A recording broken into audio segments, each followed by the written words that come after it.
दोस्तों, Shukla chemistry classes में आपका स्वागत है। चैनल को लाइक कीजिए और सब्सक्राइब कीजिए। आज हम लोग इस वीडियो में 4 important name reaction alphabetically order में, जो कि सी अल्फ़ाबेट चल रहा है।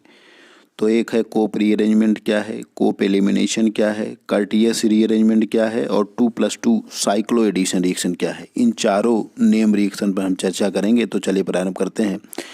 तो कोप रीअरेंजमेंट जो है वो क्लेजन रीअरेंजमेंट के ही जैसा होता है। उसमें भी 3,3 सिग्मा टॉपिक है, इसमें भी 3,3 सिग्मा टॉपिक होता है, लेकिन दोनों में क्या बेसिक डिफरेंस है।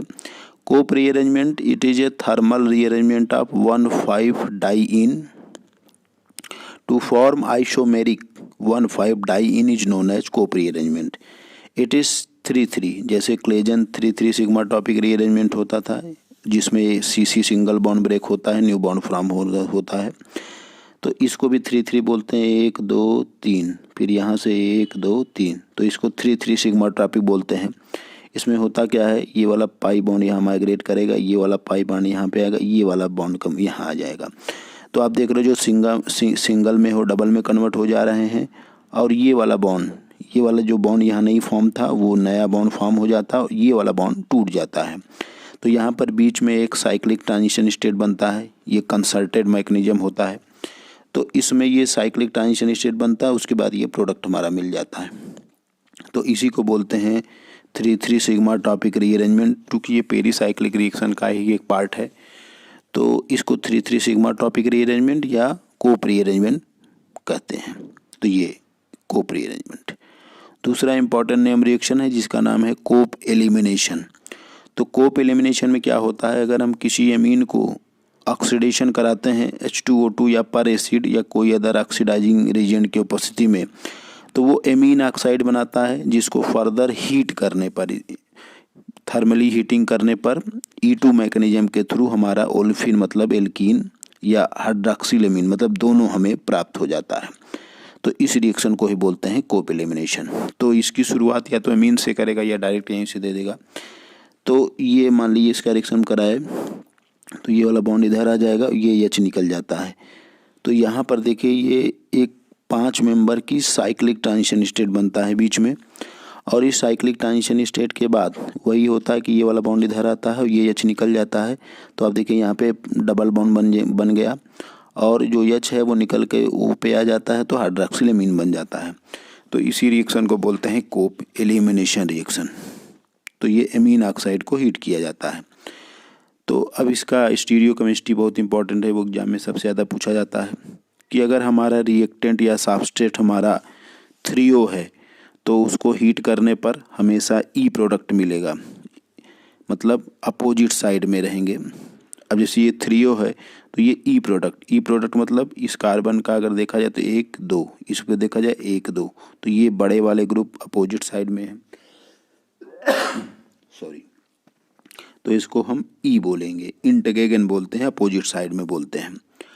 और दूसरा अगर हमारा एरिथ्रियो होगा, तो ये एरिथ्रियो है, तो एरिथ्रियो को अगर हम हीट करेंगे तो हमारा जो प्रोडक्ट मिलेगा वो जेड मिलेगा, क्योंकि अगर यहाँ पर देखें तो 1 2 1 2, तो ये जो बड़े साइज वाले हैं ये एक ही साइड में है, तो इसीलिए इसको जड़ बोलते हैं। जड़ का मतलब है जूसा मेन मतलब साथ साथ। तो ये जड़ प्रोडक्ट मिलता है जब हमारा एरिथ्रियो सबस्ट्रेट होता है, और ई मिलता है जब हमारा 3O सबस्ट्रेट होता है। तो ये इसकी स्टीरियो केमिस्ट्री है कोप एलिमिनेशन की, बहुत एग्जाम में पूछा जाता है ये। तीसरा इंपॉर्टेंट नेम रिएक्शन है, उसका नाम है कर्टियस रीअरेंजमेंट या रिएक्शन। तो कर्टियस रीअरेंजमेंट क्या है, देखिए स्टेटमेंट आपको याद होना चाहिए। तो it is thermal decomposition of acyl azide. Acyl azide मतलब कभी कभी आपको एसिल क्लोराइड से शुरू कर देते हैं Na से रिएक्शन कराकर, तो Na+N3 - Cl निकल जाता है, तो RCON3 आ जाता है। तो RC⸻O को ही एसिल एजाइड बोलते हैं। तो एसिल एजाइड को हीट करने पर पहले वो आइसोसाइनेट देता है, जिसको हाइड्रोलिसिस कराने पर हमें प्राइमरी एमीन मिलता है। तो कर्टियस रीअरेंजमेंट इंपॉर्टेंट है प्राइमरी एमीन के बनाने के लिए। अब इसका पूरा मैकेनिज्म देख लेते हैं। तो ये है आपका पूरा एसिल एजाइड का ये स्ट्रक्चर। तो इसमें क्या होता है, ये वाला बॉन्ड इधर आता है, ये वाला इधर आता है। तो आप देख रहे हैं ECN के बीच में ट्रिपल बॉन्ड बन जाएगा और इस नाइट्रोजन पे माइनस चार्ज आ गया। तो अब इसमें अगले स्टेप में क्या होता है कि जब ये N2 ये वेरी गुड लिविंग ग्रुप, कहीं भी N2 रहता है तो वो निकल जाता है क्योंकि N2 बहुत अच्छा लिविंग ग्रुप होता है। तो जब N2 निकलेगा तो आप देखो यहाँ पे ये होगा RCO, N पे माइनस था तो N2 निकला, देखिए N2 ऐसे निकला तो यहाँ प्लस आ गया। तो जब ये प्लस आ गया तो इस पर देखिए ये बन गया नाइट्रीन, और नाइट्रीन जो होता है वो इलेक्ट्रॉन डिफिशिएंट होता है, और N2 का निकलना और R का जो माइग्रेशन है, रीअरेंजमेंट है, वो साथ साथ होता है। तो इसीलिए इसमें भी 1 2 3 मेंबर की साइक्लिक ट्रांजिशन स्टेट बनता रहता है। तो N2 का निकलना और R का माइग्रेशन एक ही साथ होता है।